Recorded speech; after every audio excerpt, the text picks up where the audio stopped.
বর্তমান আচার্যদেব অলপ কেইদিনমান কিছুদিন আগতে তেখেতে কথা প্রসঙ্গে কৈছে ঠাকুরক আপন করা আর একটা সহজ উপায় তেওঁ দিলে। কি সহজ উপায় দিলে? যে আমি আর একো ভাবি করিব চিন্তা করিব নালাগে। ৰাতিপুৱা উঠাৰ লগে লগে পৰা আৰম্ভ কৰি ৰাতি টুপনি যোৱাৰ পৰ্যন্ত প্ৰতিজন যদি প্ৰতিটো কৰ্ম ঠাকুৰক হুদি হুদি কৰাৰ চেষ্টা কৰু, যেনেকুৱা ৰাতিপুৱা উঠার লগে লগে ঠাকুরক এক দুহাত ধরি প্রণাম করিলো। প্রণাম করার লগে লগে ঠাকুর মই অলপ হাত মুখখন অলপ ধুই আহো। ঠাকুর ধুই আহি কি করলো, ঠাকুর এতিয়া আমি নামধনত বহিলো, প্রার্থনা করিল, ইষ্টবিধি করিল, প্রার্থনা দি করিল। প্রার্থনা করার পাছতে মা সকলে হয়তো করিব আমি বাহিরা কামত ঠাকুর মই অলপ বাহিরা কাম বন অলপ করি আহো। হ্যাঁ, দাদাহত অলপ কব আমি অলপ বাহিৰত অলপ ঘৰ চোতালৰ অলপ কাম বন আছে বা কোনোবা এটা মোর একটা কাম আছে এই কামটো করি আহো। যিকোনো কর্মই করিব যা না যাও কিয় আমি যদি ঠাকুরক হুদি হুদি করার চেষ্টা করু, প্রতিটো ক্ষেত্ৰত অফিসত যাব লাগে ঠাকুর মই এতিয়া তেনেহ'লে অফিসত যাওঁ, স্কুলত যাব লাগে ঠাকুর মই এতিয়া স্কুলত যাওঁ, ঠাকুর মই এতিয়া কলেজত যাওঁ। প্রতিটো ক্ষেত্ৰত যদি ঠাকুৰ কোৱা যায় তেনেহ'লে অতি সহজতে জীৱনটো ঠাকুৰময় হৈ উঠিব। এতিয়া এনেকুৱা এটা সহজ পন্থা আচাৰ্যদেৱে অলপতে দিছে আৰু সেইটো আমি এপ্লাই কৰিব লাগে। এপ্লাইড মেথড, যিকোনো বস্তু এপ্লাইড যদি নহয়, প্ৰয়োগ যদি নহয় জীৱনত তেনেহ'লে এইটো সাৰ্থকতা নাহে।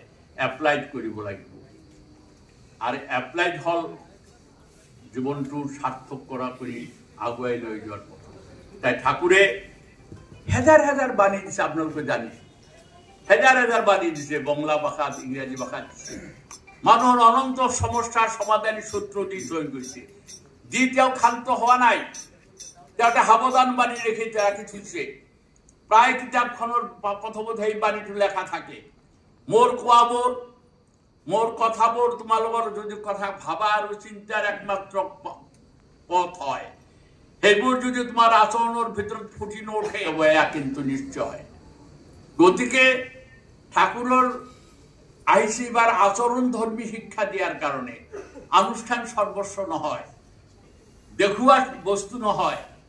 আচার্যদেবে এটা কথা কৈছে, আমি সৎসঙ্গী এই পরিচয়টো আমার বেশভূষা দেখাবার দরকার নাই, আমার জয়গুরু দি দেখাবার দরকার নাই, আমার ব্যবহার দি দেখাব লাগিব যে আমি এজন সৎসঙ্গী।